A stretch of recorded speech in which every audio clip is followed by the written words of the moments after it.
en sus cuentas de redes sociales para sacarse fotos y subir. Claro. Estaban trabajando. Hay una actividad militante con el tema del control de precios porque son los municipios políticamente los que han empezado a mostrar, lo decíamos antes, incluso en sus páginas. En Quilmes se vio muy a Mayra Mendoza, con mucha actividad, metiéndose en los supermercados y vigilando precios. Y me parece que a partir de hoy lo vas a ver porque el gobierno de alguna manera tiene que mostrar o intentar mostrar que le funciona publicitariamente, porque dejemos algo en claro. Acá hay un problema muy serio y es lo que plantearon, independientemente que va a haber algunas empresas, sobre todo del área de lácteos y del área alimenticia, que se van a reunir hoy con Roberto Feletti. Acá lo que las empresas le plantearon al gobierno el fin de semana es imposible que ciertos productos los coloquemos en las góndolas a un precio de producción inferior al costo. Claro. Que es lo que implica retrotraer los precios al 1 de octubre. Sí, o hacer aparecer algunos productos que ya no existen más, ¿no? Que estaban en la lista. La realidad del 25 de octubre, que lo tenemos allí en el tótem, es totalmente distinta a la del 1 de octubre en materia de precios. En general tenés una diferencia entre el 4 y el 5% desde el vamos. Pero aún peor, porque no solamente es diferente la situación entre el 25 y el 1, sino que los precios que le están pidiendo que retrotraigan son anteriores al 1 de octubre. Ni siquiera respetaron eso. Por eso habló tan seriamente el representante de la Cámara de Comercio, Mario Greenman, que dijo, en un país democrático no se le puede pedir a una empresa que trabaje por debajo de sus costos, ¿no? Que es esto que vos estás mencionando. Exactamente, es imposible producir, es decir, significa que tienen que poner dinero encima de los productos que tienen que salir a la venta. El escenario lo conocemos, el escenario va a ser que vas a tener desde hoy, calculo, salvo que pase un milagro, Rifle y Eleonora, pero lo que vas a tener es una puesta en escena en supermercados, entradas, fotos, centímetros, midiendo. Igual. Y en una semana vas a ver que hay, donde tendría que haber 50 botellas de aceite, vas a tener 3, y después vas a tener una, y después va a estar el lugar vacío. Una puesta de escena que se puede hacer un paralelismo, lo que pasa con muchos anuncios de este gobierno, ¿no? Los fines de semana lo vemos tras fines de semana con respecto al fútbol, ¿no? 50% del aforo que no se cumple, que en algunos lugares cuando la imagen es muy elocuente dicen que van a hacer un allanamiento e investigan, pero no viene ninguna sanción, ¿no? Es una situación de que después de las PASO, con muchos anuncios pasó lo mismo. Primero el anuncio, y después a ver si se podía hacer, y después cuando estaba el anuncio y si se podía hacer, se demostraba que lo que se había anunciado no era loable. Es una estrategia electoral, está claro. Hay que tener la expectativa, Rifle y Eleonora, también de qué va a pasar con el Banco Central esta semana, porque el tema del dólar se puso muy caliente y no es que lo quiera traer de nuevo, pero tiene que ver directamente con el tema precios. Como lo dijo Eleonora hace un rato, los costos de reposición hoy los comerciantes, no solo los empresarios, los comerciantes los están calculando en dólar blue, porque cuando piden la liquidación de importaciones les dicen que no o están trabados.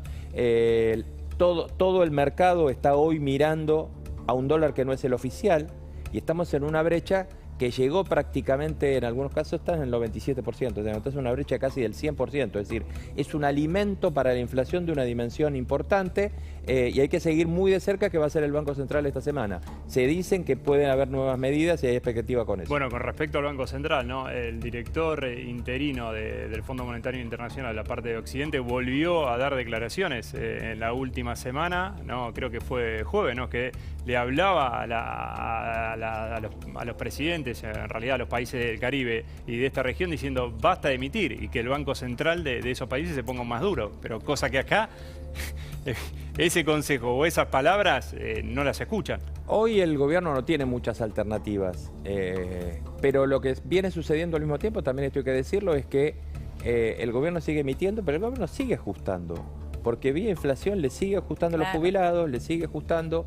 De hecho, los números del déficit le volvieron a mostrar una cara más amigable a Martín Guzmán, pero básicamente es porque el gobierno está ajustando no virtuosamente, sino está ajustando a través de dejar correr la inflación y obviamente el poder adquisitivo se va deteriorando y bueno, vos estás, cuando en un país donde tenés el 50% de su gasto que está destinado al pago de asignaciones sociales, obviamente el ajuste es enorme cada vez que vos bajás algún punto en jubilaciones. Y eso es lo que está pasando. Digo, esto lo menciono y lo meto acá, ¿por qué? A no engañarse. porque que se emita más y se reparta más plata no significa que en este momento esté subiendo el poder adquisitivo de nadie. No, no, claro. Bueno, con respecto a la economía, ayer en especial domingo acá en La Nación Más estuvo Javier Milei y dijo esto. Si vos tomás las normas contables, ¿cómo definen las normas contables internacionalmente? 100% de inflación en 2 años es hiperinflación. Las normas contables internacionales. Eso significa una inflación anual del 41%. O sea que nosotros ya estaríamos en hiperinflación. En las definiciones de los estándares contables, sí. Ahora, una hiperinflación moderna es, para mí, digamos, o sea, una inflación que está arriba del 200%.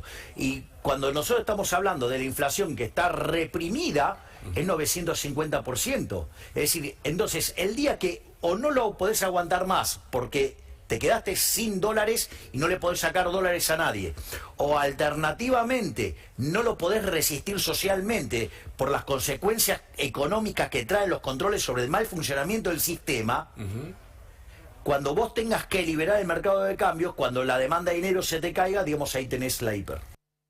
Bueno, acá dice algo muy interesante, Elio Rubén Milei, ¿no? Porque se da una situación que la estamos viendo ahora, ¿no? Del tema de que no faltan dólares, ¿no? Sí. Que las empresas no consiguen dólares, y también la situación de la sociedad, ¿no? Que uno va al supermercado, uno va al comercio a comprar y cada vez los precios lo ve más grande. Mirá la cifra que está dando Javier Milei, ¿no? Está diciendo que hay una inflación reprimida del 950%. No sé si el número es ese, pero sí estamos hablando de una inflación reprimida, y cuando una inflación está reprimida, en algún momento se acomoda. Y ese es el problema que tenemos, y es qué va a pasar después de las elecciones, o qué va a pasar después del 8 de enero cuando se termine el congelamiento de precios, ¿no? Bueno, seguimos con el tema. Saludamos a Diana Mondino. Diana, buen día. Te saludamos acá en La Nación Más. Buen día, ¿cómo están? Bien, cuando se acomodó después la situación del gobierno, de los cambios de gabinete, todo ese caos después de las PASO, mucho se hablaba qué va a pasar después del 14, ¿no? ¿Qué va a pasar el 15? ¿Qué va a pasar con los mercados? Que los mercados después un cepo. ¿Y hay tiempo para el 15? ¿O este país te adelanta todo, ¿no? Porque se veía en la semana pasada con lo que dice ahí en el graph, ¿no? El dólar blue 195, Rubén Rabanal ya de muy temprano lo empieza a tocar con las claves económicas. Es lunes, estamos muy ansiosos, empieza una semana. Todas esas preguntas tengo que contestar. A ver, ¿hay tiempo para el 15 de noviembre? Sí. Y para los próximos 2 años que este gobierno también va a ser gobierno. A ver, acá estamos mezclando mucho una cuestión económica, que es muy compleja y la verdad que bastante mala, con un tema político. Lo que va a pasar el 14 de noviembre, no sé, pero supongamos que ganara la oposición. Esa oposición va a cambiar el Congreso a partir del 10 de diciembre, que va a tener a lo mejor alguna sesión y recién a partir de marzo va a estar en actividades plenas. Con lo cual el Congreso lo que puede hacer es decir, muchachos, mejor esta ley, no me gusta aquella otra. No es mucho más lo que va a poder hacer el cambio de Congreso en sí mismo. Sí poder frenar algunos de estos decretos, sí poder poner un poco de racionalidad en los nuevos impuestos o leyes que se hacen, sí poner un poco más de racionalidad en el presupuesto que se está por aprobar. Eso es lo que va a poder hacer. El tema es que lamentablemente estas elecciones se están viendo plebiscitarias desde el punto de vista económico. Lo que se está viendo es diciendo, ¿está bien o está mal lo que está haciendo el gobierno desde el punto de vista económico? Ni siquiera lo que hizo en salud o lo que está haciendo en seguridad en el sur. Entonces, ese es el punto gravísimo que tenemos, que no hay, desde el punto de vista del gobierno, claridad en qué es lo que tiene que hacer. Claro. A mí no me gusta la política económica que está llevando, por favor, no quiero que parezca eso, sino independientemente de cualquier cosa que haga el gobierno ahora, el gobierno no lo está haciendo pensando en los próximos 2 años, sino lo que lo está haciendo en las próximas 3 o 4 semanas. Y eso en un país es devastador. Esa es la parte que tenemos que tener en claro. Hoy la inflación es realmente ya el menor de nuestros problemas. Miren lo que digo. Principalísimo problema que tenemos en Argentina es el desempleo.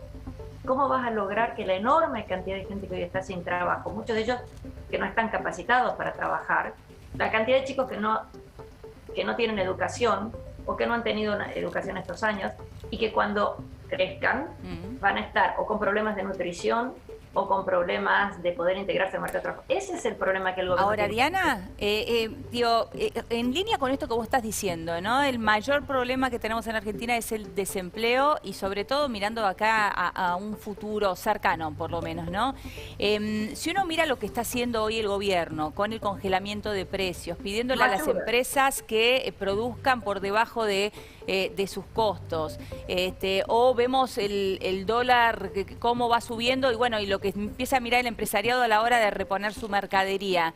Digo, el futuro cercano va a ser peor entonces en términos de desempleo. Lamentablemente concuerdo. Yo creo que las medidas actuales no solo no ayudan, sino que profundizan el problema que tenemos.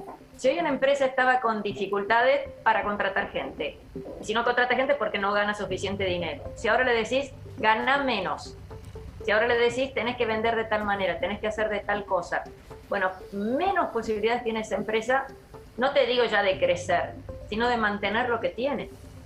Y eso es el problema que tenemos gravísimo que hay que entender. Hoy el gobierno, por ejemplo, bueno, miremos el lado positivo. Ayer domingo estaban trabajando los intendentes, ¿no? Estaban vendiendo a los supermercados a ver a qué precio se vendía. Y eso es absurdo. La gente, ¿vos crees que la gente es tonta, que necesita que te digas que acá está más caro el aceite que en aquel otro lado? Que la gente no se fija, que la gente no mira, que la gente no ve. Es tontísimo. Pero bueno, supongamos que haya más de casa tontas y no saben hacer eso. ¿Vos crees que porque vaya un intendente a un supermercado eso va a tener algún efecto? Lo único que hace es poner miedo, lo único que hace es poner amenazas, y eso lo que hace es que la próxima vez aquella empresa que sobreviva va a decir, no, mira, yo con estos locos no quiero jugar. Claro. Estas no son las reglas de juego razonables para que esto funcione. Al mismo tiempo que el gobierno está controlando este tipo de cosas, está haciendo anuncios que indicarían aún más emisión de la que ya hay. Entonces está, por un lado, tratando de tapar una olla a presión, subiéndole el fuego. No es razonable, no es razonable. Acá hay una confusión, tal vez porque, dejemos de lado el tema político, tal vez porque está muy desperdigada la toma de decisiones económicas. Tenemos un ministro de Economía, tenemos uno de Producción, el secretario de Comercio que es prácticamente independiente, el área de Energía, que toman decisiones completamente a contramano de este otro tipo de cosas. Entonces acá estamos tratando en direcciones opuestas un mismo tema y así no va a haber resultados, se va a romper lo que está en el medio. Ahora, Diana, independientemente de esto que vos marcás, que es la diferencia que hay, digamos, la cantidad de voces que dicen cosas distintas en materia económica en el gobierno, también tampoco lo liberemos a Guzmán de la responsabilidad que tiene de cuando se mete en campaña. El fin de semana, el propio ministro que está negociando con el exterior, que pone la cara frente a acreedores, denuncia que en un reportaje que los acreedores lo amenazan, sale a pegarle al Fondo Monetario, ni hablar de Máximo Kirchner, que directamente salió con un discurso incendiario sobre no pagar la deuda. Digo, y lo mal que cantan, ¿vos viste lo mal que cantan esas canciones? Sí, es cierto. Yo no voy a la letra, pero cantan mal. Sí. Pero tampoco lo liberemos a Guzmán. Guzmán está en campaña, ya no queda, digamos, no quedan muchas voces que estén hablando con mucho equilibrio. No, están todos en campaña, pero además de nuevo con un norte equivocado. Si vos tenés un problema de deuda, ¿cuál es la deuda que pagás primero? La deuda más cara. Y la deuda más barata la vas dejando para pagar último. O sea, si no te alcanza para pagar todo. ¿Y cuál es la deuda más cara que tenemos hoy? Si es la deuda que tiene el Banco Central. La deuda del Banco Central está al 38% y con un dólar quieto es lo mismo que decir que la tasa de interés es 38% en dólares. Te estás peleando con alguien que te prestó el 4 y vos estás pagando 38. Y decís que vas a seguir pagando felizmente esos 38. O sea, pero la bandera es pegarle al fondo. Claro. Pero no es pegarle al fondo, es de lo más elemental sentido común. Si tenés deuda, paga primero la más cara y después vas viendo cómo hacer lo otro, si no te desangrás. Y eso es lo que, no tiene, no te digo consistencia técnica, no tiene sentido común. Y aunque el ministro está en campaña, todos sabemos que en un país presidencialista como el que tenemos, lo que deberíamos tomar esas decisiones es el Poder Ejecutivo en su conjunto, presidente, y eventualmente el Congreso es el que da la autorización de endeudamiento. Esa autorización de endeudamiento, ¿quién la va a dar? ¿Este Congreso o el nuevo que haya? Hoy la deuda del Banco Central no requiere pasar por el Congreso. ¿Te das cuenta de lo que eso significa? Sí. Es violación de la Constitución de acá Japón. Sé que es un tema difícil y menos para un lunes a la mañana, pero no se puede hacer lo que está haciendo el Banco Central mientras al mismo tiempo decís que no pagás la barata. Si no tuviera la otra, vaya y pase. Bien. Gracias, Diana. Buen Gracias a día. ustedes. Muchas gracias. Nos vemos. 7:30, momento de títulos.